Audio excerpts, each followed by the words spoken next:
엄마 좀 괜찮아? 혼자 계실 수 있겠어요? 응, 괜찮아. 엄마 걱정하지 마. 너도 고생 많이 했다. 며느리랑 둘이 푹 쉬어. 우리가 고생은 무슨, 엄마가 더 많이 했지. 지난 몇 달 동안 아빠 병간호하느라 힘들었을 텐데. 이제 다 끝났으니까 편하게 쉬세요. 아무리 병수발 드는 게 힘들었어도 너희 아버지 살아계신 게 낫지. 이제 나 혼자서 살 생각하니까 막막하다. 우리가 자주 찾아뵐 테니까 아무 걱정하지 마요. 근데 아빠랑 둘이 살던 집이라서 앞으로 혼자 사시려면 적적하실 것 같긴 하네. 집이 너무 넓은 것 같지 않아요? 여기가 넓긴 뭐가 넓어? 그냥 평범한 33평 아파트지. 혼자 사시면서 청소하려면 힘드시잖아요. 방도 3개나 되는데 관리비도 많이 나올 거고. 엄마 혼자 사시기엔 집이 너무 큰 거 아닐까 싶어? 걱정하지 마라. 내가 너희 아빠랑 같이 이 집에서 산 지가 벌써 20년이야. 나도 아직 일을 하고 있고 나중엔 연금도 나올 거라 이 집에서 계속 사는데 큰 문제는 없어. 그래, 엄마가 그렇다면 어쩔 수 없지. 나는 엄마 편하라고 조금 작고 편한 집으로 옮겨드릴까 생각했었거든. 괜찮아. 오늘 너희 아빠 발인하고 왔는데 무슨 벌써 이사 이야기를 하고 그러니. 내가 이 집에서 살다가 불편해지면 그때 이야기할게. 아직은 이 집에서 이사 갈 생각 없어. 엄마가 혼자 사시기에 집이 좀 넓어 보이기도 하고 괜히 집에 있으면 아빠 생각만 날까봐 그랬지. 알겠어요. 엄마 마음이 그러시다면 어쩔 수 없는 거지. 그래, 걱정해줘서 고맙다. 40년 넘게 같이 살던 남편을 먼저 떠나보냈습니다. 20대 초반에 만나 아무것도 없는 상태에서 결혼했고 둘 다 돈이 없어서 시댁살이부터 시작했어요. 그러다가 조금 돈을 모아 사글세를 살았고 아이 키우며 전세로 이사가고 열심히 돈을 모아 40대 늦은 나이에 내 집 마련을 했었습니다. 당시에 대단한 아파트는 아니었지만 우리 부부에겐 궁궐 같은 집이었고 새 집에 도배 새로 하고 이사 들어가는 날 우리 부부 고생한 시간들을 생각하며 아들 몰래 남편과 울기도 많이 울었어요. 그 집에서 아들 대학 보내고 군대 뒷바라지며 장가 보내는 것까지 다 보고 1억이 넘는 대출금도 남편과 열심히 일해서 몇 년 전에 싹 다 갚았습니다. 이제 우리 부부 노후에 즐겁고 행복하게 사는 일만 남았다고 생각했는데 그러다 남편이 갑자기 건강이 안 좋아지더니 연말에 병원에서 암 진단받고 6개월 만에 세상을 떠나버리고 말았습니다. 앞으로 남편이랑 행복하게 살 거라 믿었지만 한순간에 혼자가 되니 정말 적응하기 힘들었어요. 집에는 아직 남편의 물건들이 잔뜩 남아 있었고 지금이라도 안방문을 열고 부스스한 모습으로 걸어 나올 것만 같습니다. 그래도 혹시나 아들이 걱정을 할까봐 애써 밝은 척을 하며 살고 있었는데 갑자기 집으로 내용증명 하나가 날아들게 되었습니다. 너 이게 뭐니? 집으로 뭘 보낸 거야? 아, 그거 우리 변호사가 보냈나 보다. 내용 증명이에요. 조만간 소송 시작할 생각이거든요. 소송이라니? 무슨 소송을 말하는 거야? 아빠 돌아가시고 생각해보니까 저한테 돌아오는 게 아무것도 없잖아요. 부모님 재산은 엄마가 살고 있는 그 집 한 채뿐인데 전부 엄마가 다 갖는 건 법적으로 말이 안 되는 것 같아요. 그래서? 지금 나한테 너희 아빠 유산 내놓으라고 소송을 걸겠다는 거야? 너 꼭 이래야겠니? 저도 그럴 생각까지는 없었는데 저번에 엄마한테 물어보니까 작은 집으로 이사 가실 생각이 없다면서요. 엄마 욕심이 너무 많으신 것 같아요. 10억짜리 아파트를 엄마 혼자 차지하고 사시겠다는 건 제 생각을 너무 안 해주신 이기적인 결정이잖아요. 너는 예전에 우리가 너 장가갈 때 전세금 해줬잖니? 그거 해줬으면 됐지? 하나 있는 엄마 아파트까지 뺏어가야겠어? 엄마 집값이 10억이잖아요. 그런 좋은 집에서 엄마 혼자 살아서 뭐 하시게요? 저랑 반씩 나누고 5억이면 수도권 괜찮은 아파트에 들어가 사실 수 있을 거예요. 그러니까 괜히 소송까지 가지 마시고 이사 가세요. 이 집이 지금이야 10억이지. 너희 아빠랑 내가 샀을 때는 3억도 안 했어. 지은 지 20년도 훌쩍 넘은 아파트가 대체 좋긴 뭐가 좋다고. 그냥 너희 아빠랑 살던 추억도 있고 이 집에서 계속 살고 싶다는데 엄마를 꼭 쫓아내고 돈을 받아가야겠니? 계속 그렇게 추억 생각하며 사시는 것도 장기적으로는 엄마한테 좋은 일이 아니에요. 내가 다 엄마 생각해서 하는 일이라니까. 그리고 누가 들으면 내가 엄마 돈을 억지로 뺏어가는 것처럼 보이겠네. 나는 정당하게 내가 받아야 할 몫을 달라고 하는 거라니까요. 아파트 10억 중에 절반은 내 몫이니까 저한테 주셔야죠. 어차피 나도 나중에 너희 아빠 따라 떠나고 나면 이거 전부 너가 갖게 될 텐데 꼭 나랑 이렇게까지 해야겠어? 진짜로 엄마한테 소송까지 걸 생각이야? 나도 이러고 싶지는 않았는데. 우리 준영이가 내년이면 초등학교 들어가잖아요. 언제까지 경기도 총구석에 우리가 처박혀서 살아야 돼요? 애 학교를 가면 나름대로 좋은 동네에서 살아야지. 미영이가 엄마 집 팔아서 그 돈으로 서울로 이사가자 하더라고요. 그러니까 며느리가 시켜서 하는 일이라는 거야? 너 생각은 어떤데? 너 생각도 내가 이 집 팔고 쫓겨나는 게 맞는 거야? 솔직히 나도 엄마가 양보해주면 좋죠. 내가 이래라 저래라 하기 전에 엄마가 먼저 결정을 해줬으면 서로 좋잖아요. 이사 가라고 했는데도 안 가시니까. 그래서 나보고 나가라고 고소를 한다는 거야? 아니, 얼마 전에 애엄마랑 같이 변호사 사무실 찾아서 상담을 받았는데 유류분 반환 청구 소송이라는 게 있더라고요. 아빠 돌아가시고 난 후에 제 몫을 정당하게 요구할 수가 있어요. 그러니까 서로 곤란한 상황 되기 전에 엄마가 알아서 결정하세요. 너가 어떻게 나한테 이럴 수가 있어? 엄마가 이 집에서 사는 게 그렇게 못마땅하니? 내가 언제 너한테 아무것도 안 준다고 했어? 엄마, 원래 자식한테 주는 건 아무것도 아깝지 않다는 말도 있잖아요. 적당히 포기하실 줄도 알아야죠. 엄마 혼자 그런 좋은 집에서 사시면 마음이 편하시겠어요? 난 아직 이 집을 떠날 생각이 없어. 너도 계속 이렇게 나오면 나도 내 나름대로 생각이 있다. 알겠어요. 그럼 엄마도 마음대로 해보세요. 저도 내일 변호사 만나서 바로 소송 시작할 겁니다. 잠시만요, 여러분. 30초 안에 사연보다 더 재미있는 꿀팁 하나 듣고 지원금 최대 128만 원 받아가세요. 아이폰 갤럭시 약정 끝났을 때 여기 모르면 큰 손해입니다. 전환 지원금 최대 50만 원에 비밀 지원금까지 놓칠 수 있거든요. 심지어 최신형 갤럭시 아이폰을 주문 당일 받아볼 수도 있어요. 여기서 끝이 아니에요. 약정 끝난 인터넷, 가전 렌탈 역시 가만히 두면 최대 78만 원 손해입니다. 법이 정해준 지원금이니 당연히 챙겨야겠죠? 만약 다른 곳보다 지원금이 적다면 차액의 120%로 돌려준다는데 역시 업계 1위인 이유가 있습니다. 365일 주말에도 밤 10시까지 상담 가능한 아정당. 지금 바로 전화해보세요. 홈서비스 만능이사도 유명한데요. 일을 얼마나 잘하면 물품 파손 시 본사에서 최대 1,000만 원까지 보상해주고 혹시라도 불만족스러우면 이사 당일 전액 환불, 보장이사도 가능합니다. 휴대폰, 인터넷, 가전 렌탈, 이사 청소까지. 정당하게 받자 아정당. 아들은 정말 말 그대로 제게 소송을 걸어왔습니다. 남편이 세상을 떠나고 석 달도 되지 않았는데 유류분 반환 청구 소송이라는 소장을 아들에게 받게 될 줄은 몰랐네요. 저도 이대로 당하고 있을 수만은 없어 정식으로 변호사를 찾아 상담을 받고 소송 준비에 들어갔고 길고 긴 법정 싸움 끝에 결국에는 제 승리로 얼마 전 재판 결과가 나오게 되었습니다.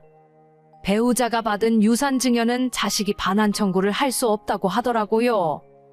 다른 재산도 아니고 제가 현재 살고 있는 집이기 때문에 아들의 요구 조건으로는 제가 꼼짝없이 집에서 쫓겨나야 하는 상황이라는 것도 재판 결과에 반영이 된 것 같았습니다. 결과는 제가 이겼지만 솔직히 말해서 전혀 이긴 것 같지 않아요. 항상 아끼고 해줄 수 있는 모든 걸 다 해줬던 아들이었는데 눈앞에 본인 이득을 위해서 엄마까지 집에서 쫓아내려고 하는 걸 보며 정말 많이 실망했습니다. 알아보니 집을 은행에 맡기고 연금을 받을 수 있는 제도가 있다고 해서 그걸 신청해 놓았어요. 아들은 그렇게 하면 나중에 자기가 받을 몫이 줄어든다며 반대했지만 이제는 더 이상 아들에게 주는 것에서 행복을 느낄 수가 없게 되었네요. 제 노후 생활비도 해결이 되고 나이 먹고 아들에게 아쉬운 소리 안 해도 되니까 이렇게 하는 것이 100번 나은 것 같아요. 아들 며느리와의 관계가 회복되긴 힘들어 보여서 정신 똑바로 차리고 제 노후는 제가 알아서 챙기며 살아야겠습니다.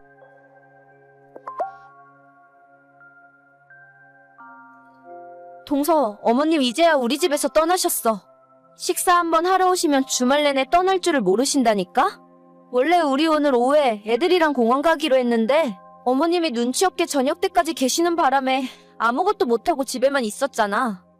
정말요? 어머님이 혼자 집에 계시기 심심하셨나 보네요. 그냥 약속 있다 말씀드리고 외출하시지 그러셨어요?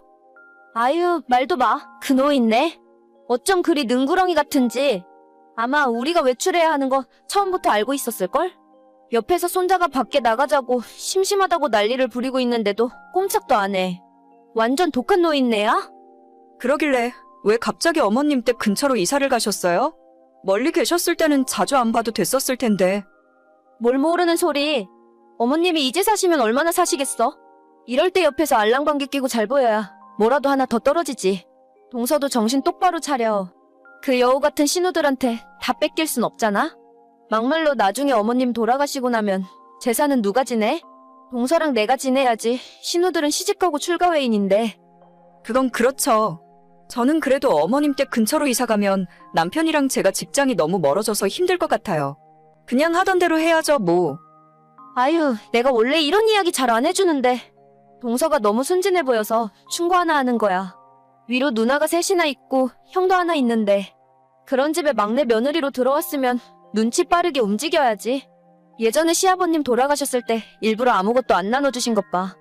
끝까지 재산 틀어주고 자식들 하는 거 보겠다고 그러시는 거 아냐? 동서도 자주 들러서 애교도 부리고 어머님 눈에 한 번이라도 더 들어야 돼. 알긴 아는데 저는 성격상 그런 걸 잘 못하겠더라고요. 그리고 유산 때문에 잘해야 한다고 생각하면 뭔가 좀 아닌 것 같기도 하고. 어휴, 속 편한 소리 한다. 어차피 어머님 돌아가시고 나면 이 집안 형제들끼리 서로 얼마나 얼굴 보고 살겠어?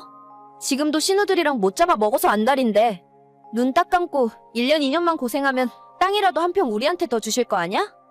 그 말도 일리가 있네요. 그래도 저는 그런 것까진 잘 모르겠어요. 그냥 며느리 도리도 제대로 못하는 것 같아서 기본이라도 잘하려고요. 뺏어오진 못해도 뺏기고 살진 말아야지. 노인네 말하는 것도 오락가락 하는 거 보니까 그리 오래 걸리진 않을 것 같아. 아유, 다음 주에도 또 노인네 집에 가서 빨래해주고 밥해주고 하려고. 동서도 생각 있으면 같이 갈래? 저는 주말에 약속이 있어서요. 다음에 애랑 같이 찾아가서 모시고 식사하러 갈 생각이에요. 그래, 미리미리 안 챙겼다가 나중에 후회하고 그러지 마. 저희 남편은 위로 누나가 셋에 형이 하나 있는 5남매 집안의 막내입니다. 돌아가신 아버님께서 농사를 크게 지으셨고 그때 농사 지으셨던 땅을 아직까지 팔지 않고 전부 어머님이 갖고 계십니다. 어머님 살아 생전에 형제들끼리 재산으로 싸우는 꼴 못 본다면서 나중에 돌아가실 때 알아서 나눠줄 테니 재산 문제에 대해서는 형제들끼리 한마디 하지도 말고 조용히 지내라고 평소 말씀하셨죠. 저희는 막내기도 하고 애초에 분배할 때 얼마 안 돌아오겠다고 생각했기 때문에 처음부터 큰 신경 안 쓰고 타지에서 직장 생활하며 열심히 살고 있어요. 그 땅이 예전에는 큰 값어치는 없었는데 최근에는 주변에 도로도 뚫리고 관광지나 전원주택 단지로도 개발이 많이 되고 있어서 땅값이 많이 올랐다고 들었어요. 여기저기 흩어져 있는 어머님의 땅을 다 합치면 20억은 넘는다 하더라고요. 저랑 남편 생각은 형제들끼리 공평하게 나눠 가져도 4억이고 그 절반만 가진다고 해도 적지 않은 돈이라서 그냥 주는 대로 받을 생각입니다. 하지만 5 형제 중에 넷째, 바로 저희 위에 있는 아주버님과 형님의 생각은 완전 다른 것 같더라고요. 적극적으로 어머님에게 잘 보이려고 노력하고 오죽했으면 멀리 떨어져 살던 형님네가 작년에 어머님 집에서 걸어서 5분 걸리는 곳으로 이사까지 했습니다. 평소 어머님을 별로 안 좋아하는 형님이었는데 그렇게까지 하는 걸 보면서 신기한 마음이 들더라고요. 동서, 드디어 노력이 결실을 맺나 봐. 그 노인네가 어제는 나 먹으라고 죽을 끓여서 가져왔더라고. 내가 살짝 체한 기운이 있어서 밥도 제대로 못 먹었더니 큰 며느리 아프다며 죽을 끓여서 가져온 거 있지? 진짜요? 형님이 가까이 살면서 고생하신 보람이 있네요. 진심으로 잘해드리니까 어머님도 마음을 여셨나 봐요. 진심? 진심은 얼어 죽을. 진짜 우리 집에 찾아올 때마다 지긋지긋해. 내가 괜히 체한 줄 알아? 이틀 전에 우리 가족끼리 조용히 먹으려고 삼겹살 사다가 구워 먹으려고 하는데 갑자기 말도 없이 어머님이 들이닥치셨잖아. 어찌나 눈치가 보이던지 같이 드시자고 해도 밥 먹었다면서 끝까지 고기 한 점 안 드시더라고. 어머님이 기분 나쁘셨어요? 집도 가까우신데 저녁 같이 먹자고 먼저 말씀해보시지. 몰라 나도. 같이 드시자고 해도 안 먹고 옆에 소파에 앉아서 TV만 보고 있으니까. 먹는 우리가 코로 들어가는지 입으로 들어가는지 모르겠다니까? 그렇게 불편하게 밥 먹고 났더니 당연히 체한 거지. 노인네가 화가 엄청 많이 난 줄 알았는데 나 체했다고 하니까 어제 죽 끓여서 가져다 주더라고. 그럼 됐네요. 어머님도 형님이랑 가깝게 지내니까 좋으신가 봐요. 이 기회에 더 친하게 잘 지내보세요. 이 정도만 해도 충분해. 더 잘 지내봐야 귀찮기만 하지. 지금도 일주일에 3번은 찾아오는데 여기서 더 친해져봐야 스트레스만 쌓여. 그래도 형제 중에 그렇게 어머님 옆에서 잘 지내는 건 형님네밖에 없어요. 어머님이 진짜 좋아하실 것 같아요. 그치? 내가 이 정도로 열심히 희생하는데 딸들이 뭔 소용이야? 우리 그이한테 절반은 떼주고 가시겠지? 저희는 그런 건 잘 모르겠네요. 형님은 정말 유산 하나를 위해 노골적으로 어머님에게 알랑방귀를 뀌었고 그게 지금까지는 어느 정도 먹히는 듯 보였습니다.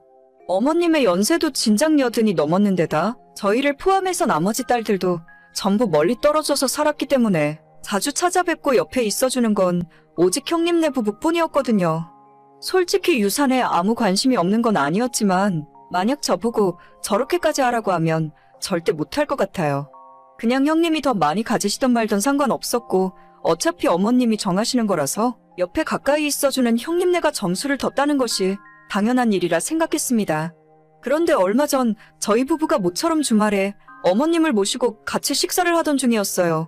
제 핸드폰으로 어머님에게 우리 아이 태권도 학원에서 훈련하는 동영상을 보여드리고 있었는데 하필이면 어머님이 핸드폰을 들고 계신 순간에 형님에게 카톡이 오는 겁니다.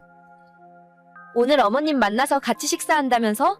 유산 때문에 점수 따는 짓 안 한다더니 갑자기 생각이 바뀐 거야 뭐야? 그러게 나처럼 진작에 점수 좀 따놓지.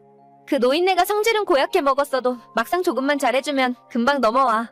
그냥 성격이 단순해서 그런가? 그래도 우리가 먼저야. 유산은 우리한테 최소 반은 주겠지? 지겹다 지겨워. 진짜 언제까지 살 생각인지. 뭐야 동서? 왜 대답이 없어?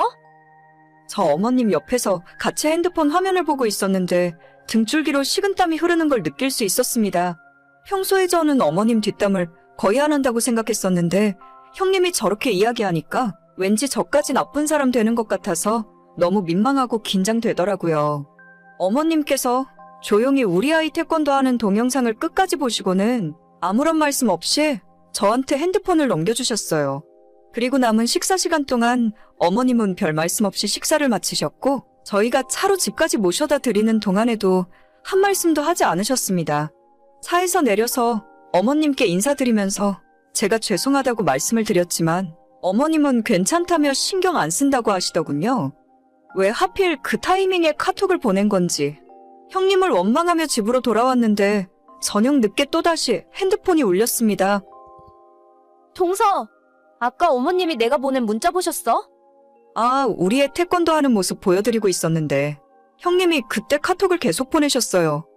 어떻게 진짜 어머님이 화 많이 나셨대요? 아니, 앞으로 나보고 집에 찾아오지 말라고 하시는데? 꼴도 보기 싫으니까 다시 원래 살던 동네로 이사가라고 하셔. 아니 진짜 핸드폰을 남한테 막 보여주면 어떡해? 아니, 누가 갑자기 그런 카톡이 올 줄 알았냐고요.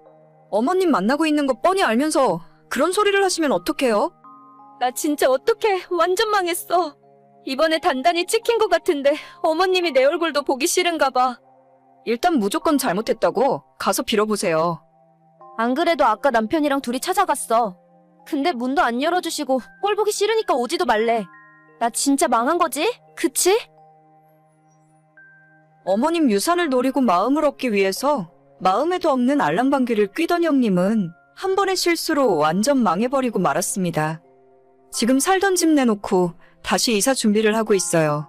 어머님이 진짜 화가 머리끝까지 나셨는지 형님의 변명도 들어줄 생각 없이 얼굴 한번 보여주지 않는답니다. 그래도 한 가지 다행인 건 저까지 같은 사람으로 생각하지는 않으시는 것 같아요. 혹시나 하는 마음에 주말에 아이 데리고 어머님 댁 찾아갔는데 반갑게 맞아주시고 저한테도 평소랑 똑같이 대하시더라고요. 큰 신우들이나 저희도 다들 본업에 충실하면서 열심히 살고 있는데 형님만 혼자 너무 티나게 유산 노리면서 점수 따려고 하다가 벌 받은 것 같네요. 다시 만회하기 정말 힘들 텐데 제가 다 걱정입니다. 오늘의 사연은 여기까지입니다. 구독과 좋아요, 알림 설정은 많은 힘이 됩니다. 다들 행복하시고 좋은 하루 되세요.